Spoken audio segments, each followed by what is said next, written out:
So, hello everyone. Hope you all are doing good. So, as we are revising about the academic English, ठीक है जी, for MA semester 1, जैसे कि हमारा जो एक पेपर है ऑलरेडी हो चुका है ब्रिटिश ड्रामा का और बहुत ही अच्छा हुआ होगा। आई होप आपका वो पेपर था बिकॉज बहुत इजी आया हुआ था जितना भी हमने रिवाइज किया। Now comes the academic English, जो हमारा अगला सब्जेक्ट है, अगला पेपर है। तो इसकी हम फटाफट से रिवाइज करेंगे और इसी वीडियो में आपको 2 मार्क्स के क्वेश्चंस भी मिल जाएंगे इन द एंड, राइट। पहले हम रिवाइज करेंगे, फिर हम 2 मार्क्स के क्वेश्चन रिवाइज करेंगे जो प्रीवियस ईयर क्वेश्चन पेपर्स में आ चुके हैं। So let's start. Academic English सबसे पहला जो हमारा यूनिट है, यूनिट 1 में सबसे पहला जो टॉपिक है वो है what is academic writing. Academic English में एकेडमिक राइटिंग क्या होती है? एकेडमिक राइटिंग एक फॉर्मल वे होता है लिखने का, जब हम बहुत ही फॉर्मली, बहुत ही सिंपल लैंग्वेज में अपनी बात को रखते हैं, उसको बोलते हैं हम फॉर्मल राइटिंग, और यू कैन से इट्स एकेडमिक राइटिंग। एकेडमिक मतलब स्कूल्स, कॉलेजेस, यूनिवर्सिटी से रिलेटेड, राइट। जब भी हम जैसे एसेस लिखते हैं, पैसेजेस लिखते हैं, पैराग्राफ्स लिखते हैं, उनको बहुत ही सिंपल लैंग्वेज में रखते हैं ताकि जो रीडर्स हैं या जो एग्जामिनर है उसको बहुत अच्छे से हमने जो समझाना चाहा है उसको समझ आ जाए, ठीक है। और जब भी एकेडमिक राइटिंग लिखते हो बहुत ही स्ट्रक्चर्ड और ऑर्गेनाइज्ड वे में होती है, ठीक है, और उसकी टोन बहुत ही सिंपल होती है, बहुत भारी भरकम कोई कॉम्प्लिकेटेड मतलब आपने वर्ड्स यूज नहीं करने हैं, ठीक है जी। So it's a formal way of writing, it has its own structure and style. इसका अपना एक स्ट्रक्चर है बहुत ही अलग, बिकॉज देखो 2 तरह की राइटिंग्स होती हैं, एक होती है क्रिएटिव राइटिंग, एक होती है simple academic writing. Creative writing क्या होता है कि जब आपको किसी ने ऑन द स्पॉट कोई ऐसे लिखने को दे दिया, राइट, तो आप उसमें अपनी क्रिएटिविटी यूज़ करते हो, बहुत ही अजीब से वर्ड्स ऐड करते हो, ठीक है जी, जो कभी सुने भी ना हो शायद, ऐसे वर्ड्स, मतलब अपनी क्रिएटिविटी आप लेके आते हो, अपने आइडियाज़ जनरेट करते हो। बट जब हम एकेडमिक राइटिंग की बात करते हैं ना, ये लैंग्वेज तो बहुत सिंपल होती है, इसके लिए इतना सोचना नहीं पड़ता, इसको बहुत ही सिंपल वर्ड्स में लिखा जाता है, right. It's unbiased, it's structured, it's very clear, it's concise, it's focused. जो भी पॉइंट है उस पर मेन फोकस होता है इसका, इधर उधर की बातें नहीं करते जब भी एकेडमिक राइटिंग स्टाइल में लिखते हो। इट्स बेस्ड ऑन एविडेंस, मतलब हर एक चीज़ के पीछे लॉजिक है, एक एविडेंस है, एक प्रूफ है। It is logical, it's 100% unique, mostly use in colleges, universities and research publications. आपकी जो डिसर्टेशन फाइल बनती है, थीसिस बनाते हो आप, उन सब में क्या है, ये जो एकेडमिक राइटिंग स्टाइल है वो यूज़ किया जाता है। जैसे आपने रिसर्च की होगी अपनी मास्टर्स में, ठीक है, या कई PhD कर रहे होंगे, तो आपने देखा होगा कि जिस टाइम आप रिसर्च करते हो, आपका जो गाइड होता है वो भी आपको यही चीज़ बोलता है कि आपको कुछ भी लिखना है ना, अपनी चीज़ें कि कैसे आपने मेथड्स यूज़ किए, कौन सी स्टैटिस्टिक्स यूज़ की, या कैसे आपने सारा जो जितने भी फैक्ट्स वगैरह कलेक्ट किए हैं, जब भी आप उस चीज़ को रिप्रेजेंट करो अपने वर्ड्स में, उसको बहुत ही सिंपल रखो, right. It's completely different from the creative writing. It don't require the usages of long sentences, इसमें लॉन्ग सेंटेंसेज की ज़रूरत नहीं पड़ती, ठीक है। It's very formal in tone and style. जैसे कि अब मैं आपके लिए लेके आई हूँ बहुत ही सिंपल सी एग्जाम्पल, सीधी इस नोट्स में दे देती हूँ। जैसे कि मैंने सारे ये जो नोट्स हैं, मैंने इसमें एकेडमिक राइटिंग यूज़ की है, मतलब बहुत ही सिंपल वर्ड्स में मैंने अपनी बात आपके सामने रख दी, ठीक है। बट आप कई पब्लिशर्स की जैसे बुक्स लिखते हैं, उन्होंने अलग अलग वे में अपनी स्टाइल में एकेडमिक राइटिंग को समझाया है, तो वो कई बार बहुत ही कॉम्प्लिकेटेड वर्ड यूज़ करते हैं और आपके लिए वो चीज़ समझनी भी बहुत मुश्किल हो जाती है, ठीक है। मेरे खुद के लिए हो जाती है, मैं पर्सनली किसी को नहीं बोल रही, ठीक है। तो वो चीज़ हो जाती है कि जब हम किसी चीज़ को बहुत ही सिंपल वे में प्रेजेंट करें ताकि जो रीडर्स है उनको भी मेरी बात समझ आए, जो बात मैंने रखी है, ठीक है, उनको बोलते हैं academic writing. I hope this is clear. Now comes next जो टॉपिक इसमें है वो है academic text and non academic text. और यहाँ से एक सिंपल सा क्वेश्चन आया था कि जो एकेडमिक राइटिंग है वो बाकी राइटिंग से कैसे डिफरेंट है। तो ये चीज़ ध्यान में रखना, जब भी ये क्वेश्चन आए तो आप ये डिफरेंस जो मैंने लिखा है वहाँ कंपैरिजन शो कर सकते हो, राइट, कि एकेडमिक राइटिंग मतलब एकेडमिक टेक्स्ट बाकी टेक्स्ट से कैसे डिफरेंट है, मतलब नॉन एकेडमिक से कैसे डिफरेंट हुआ।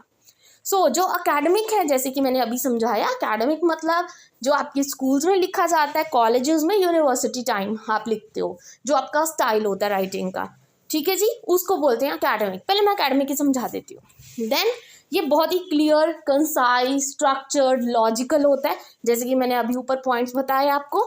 It's take time to publish. आपकी कोई बुक पब्लिश होनी है, आपकी कोई थीसिस राइटिंग है, टाइम तो लगेगा उसको पब्लिश होने में, प्रिंट होने में, राइट। जैसे कि आपके रिसर्च आर्टिकल्स हो गए, थीसिस हो गए, ऐसे हो गए, आपकी टेक्स्ट बुक्स हो गई जहाँ से आप पढ़ते हो, ठीक है। And it is based on facts. इसकी हर चीज़ के पीछे लॉजिक होता है, एक एविडेंस होता है, राइट। वो होता है अकेडमिक टेक्स्ट, मतलब अकेडमिक राइटिंग की बात कर रहे हैं। अब नॉन अकेडमिक क्या होता है? नॉन अकेडमिक मतलब जो पब्लिक के लिए लिखा जाता हो, जैसे न्यूज़पेपर, मैगजीन वगैरह छपते हैं ना डेली, बस वही होता है नॉन अकेडमिक। मतलब इसको फटाफट पब्लिश किया जाता है, इसको ज़्यादा टाइम भी नहीं लगता, और ये पर्सनल भी होता है। कई बार पर्सनल टॉन्टिंग भी होती है न्यूज़पेपर्स में, ठीक है, मिर्ची मसाला लगा के जब हम कोई बात बोलते हैं, वो नॉन अकेडमिक में आ जाता है। बट अकेडमिक में हर चीज़ का लॉजिक होता है, कोई अपनी तरफ से नमक मसाला नहीं होता, ठीक है जी। ब्लॉग्स वगैरह लिखते हो, ये पब्लिक के लिए होता है, फटाफट पब्लिश हो जाता है। पर्सनल डायरी जैसे आप अपनी लिखते हो, वो नॉन अकेडमिक में ही आती है, ठीक है जी। And it can be written by anyone who has skill in writing. Academic में तो एक प्रॉपर पब्लिशर, प्रॉपर राइटर होता है, राइट। बट नॉन अकेडमिक में कोई भी लिख सकता है जिसको राइटिंग में बहुत स्किल है, मतलब नमक मिर्ची लगाने में सबसे ज़्यादा तेज़ हो वो बंदा, वो ईजिली इसको लिख सकता है नॉन अकेडमिक को, राइट। आई होप ये क्लियर है। क्वेश्चन अगर आ गया 10 मार्क्स में, प्रीवियस ईयर में आ रखा था ये question. Then comes the ways of writing, ठीक है। तो जब भी आप लिखो अकेडमिकली, तो 3 तरह के वेज होते हैं लिखने के। बिगिन एट द बिगिनिंग, मतलब जैसे कोई भी चीज़ है उसको स्टार्टिंग से स्टार्ट करो, ठीक है। ये मैंने पहले भी समझाया था आपको कि जैसे एक हिस्ट्री की असाइनमेंट दी थी एक टीचर ने, और बच्चों ने क्या किया, जैसे उन्होंने एम्परर अशोका पे या बुद्धिज़्म पे उन्होंने इंट्रोडक्शन लिखनी थी, मतलब एक असाइनमेंट बनानी थी। उन्होंने क्या किया, बस इंट्रोडक्शन पे ही सारा जोर लगा दिया, मतलब उसको ही पॉलिश करते रहे, बट उन्होंने ध्यान ही नहीं दिया कि आगे भी लिखना है, ठीक है। तो जब भी लिखो तो हमेशा स्टार्टिंग से स्टार्ट करो, सिंपल लैंग्वेज में स्टार्ट करो, इतना डीप मत जाओ, इंट्रोडक्शन को बहुत ही सिंपल रखो, right. Then throw in all your thoughts, जो भी आपके दिमाग में है फटाफट से डाल दो, ठीक है जी। मतलब उसको सीक्वेंस में इन द ऑर्गेनाइज्ड वे रखो ताकि बाद में कन्फ्यूजन ना आए, क्लियर रहो जो भी लिखो। देन कम्स द चेनिंग, कोई भी चीज़ है मतलब चेनिंग में लिखो ताकि आगे आगे आप आइडियाज़ को एड अप करते जाओ, right. Now comes the difference between balance and weighted essay. ये आपको 2 मार्क्स में क्वेश्चन आ सकता है, ठीक है जी। सो बैलेंस क्या होता है? एक तरह से जो बैलेंस ऐसे है ना, वो टीनेजर्स के लिए होता है, ठीक है। बैलेंस्ड में दोनों तरफ की, मतलब दोनों तरफ की जो बातें हैं वो सुनी जाती हैं, दोनों तरफ का पर्सपेक्टिव्स लिया जाता है, ठीक है। मतलब 2 बंदे हैं आपस में आर्ग्यूमेंट कर रहे हैं, दोनों की बातों को सुना जाता है, या तो फिर उसमें से कोई एक ऑप्ट कर लो आप, ठीक है, या जिसका आपको लगे ना कि पलड़ा भारी है बस उसको सिलेक्ट कर लो, वो होता है बैलेंस। मतलब सबका पर्सपेक्टिव सुनना है, ठीक है। मोस्टली टीनेजर्स के लिए यूज़ करते हैं, जैसे टॉपिक हो गया साइंस एंड रिलीजन। ये 2 टॉपिक्स तो हमेशा आज तक कन्फ्लिक्ट में ही रहे हैं, ठीक है, कि साइंस और रिलीजन दोनों के आपस में बनती ही नहीं है, बट फिर भी हम क्या करेंगे, दोनों की बात सुनेंगे, दोनों का पर्सपेक्टिव देखेंगे, ठीक है जी, और जिसका हमें सही लगा उसकी तरफ चले जाएंगे, या अगर दोनों का ही सही लगा तो 50-50 डिवाइड कर लेंगे। वो होता है बैलेंस्ड वे में। बट वेटेड में क्या होता है, सिर्फ जो मैंने बात रख दी बस वही सही है। ये मोस्टली मैच्योर्ड पर्सन्स के लिए होता है, ठीक है। Put her own point forward to win an argument, कि मतलब बस जो मैंने बोल दिया वही सही है, तुम जो मर्जी बोलो मुझे फर्क नहीं पड़ रहा, ठीक है। वो होता है weighted. First introduction, then points and some information and then conclude, ठीक है जी। एंड आई होप ये टॉपिक, ये यूनिट आपको क्लियर हो गया, इसमें से क्या क्या आएगा, कैसा आएगा। अब हम इसी यूनिट के 2 मार्क्स के क्वेश्चन डिस्कस करेंगे। मैंने बिकॉज ऐसा है कि 14 यूनिट्स है ना, हमारी सिलेबस ख़त्म करना है, तो unit wise with 2 marks question मैं आपको रिवाइज करवाती चलूँगी, ताकि एट द एंड डे मुझे 2 मार्क्स वाले ना करवाने पड़े, फिर मैं डायरेक्ट 10 मार्क्स पे आ जाऊँगी, ठीक है। So let's see the question. सबसे पहला, व्हाट इज अकेडमिक राइटिंग।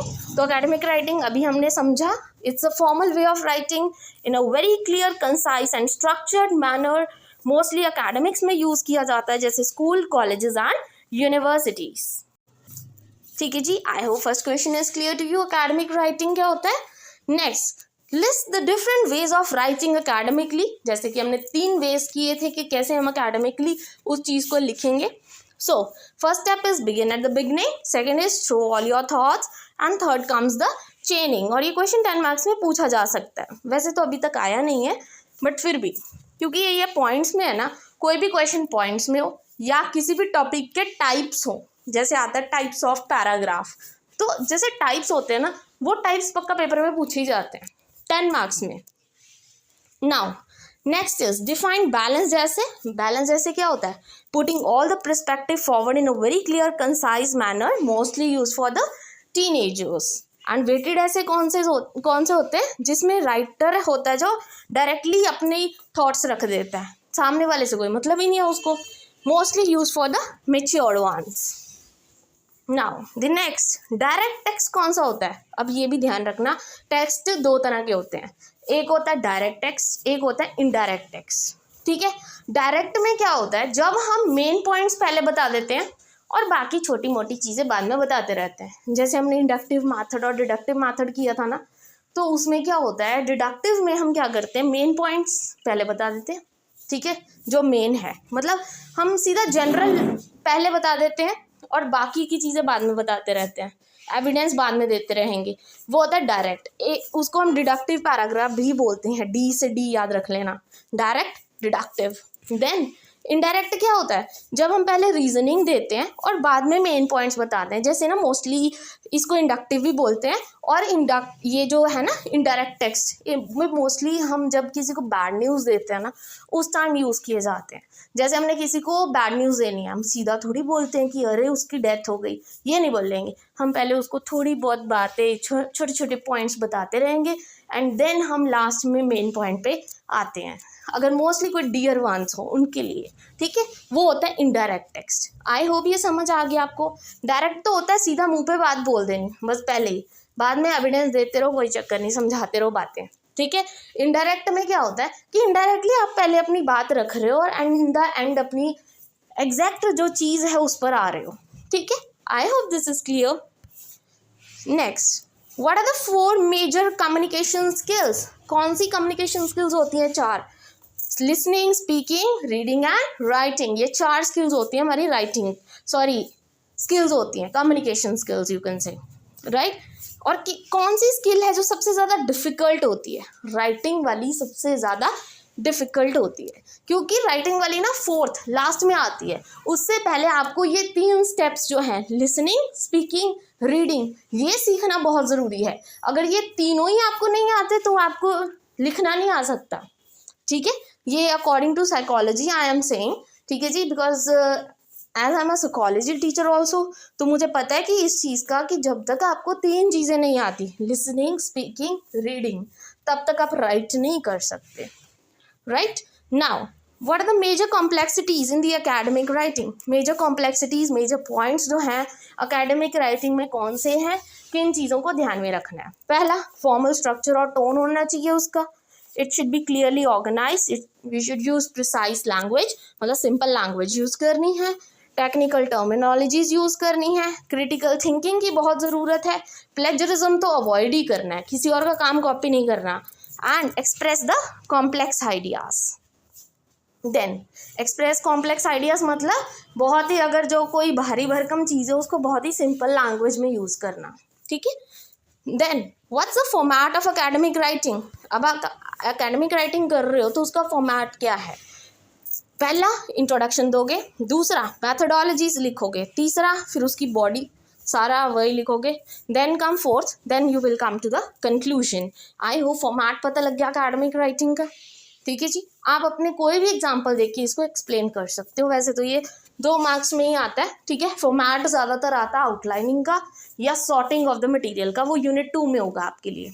ठीक है जी, and this is all about today. ये 2 मार्क्स क्वेश्चन और हमारी जो यूनिट 1 है, आई होप अच्छे से ये यूनिट आपको क्लियर हो गई होगी। ठीक है जी, वीडियो अच्छी लगी हो, इन्फॉर्मेटिव हो, please don't forget to like and subscribe my channel. Keep motivating. Thank you very much.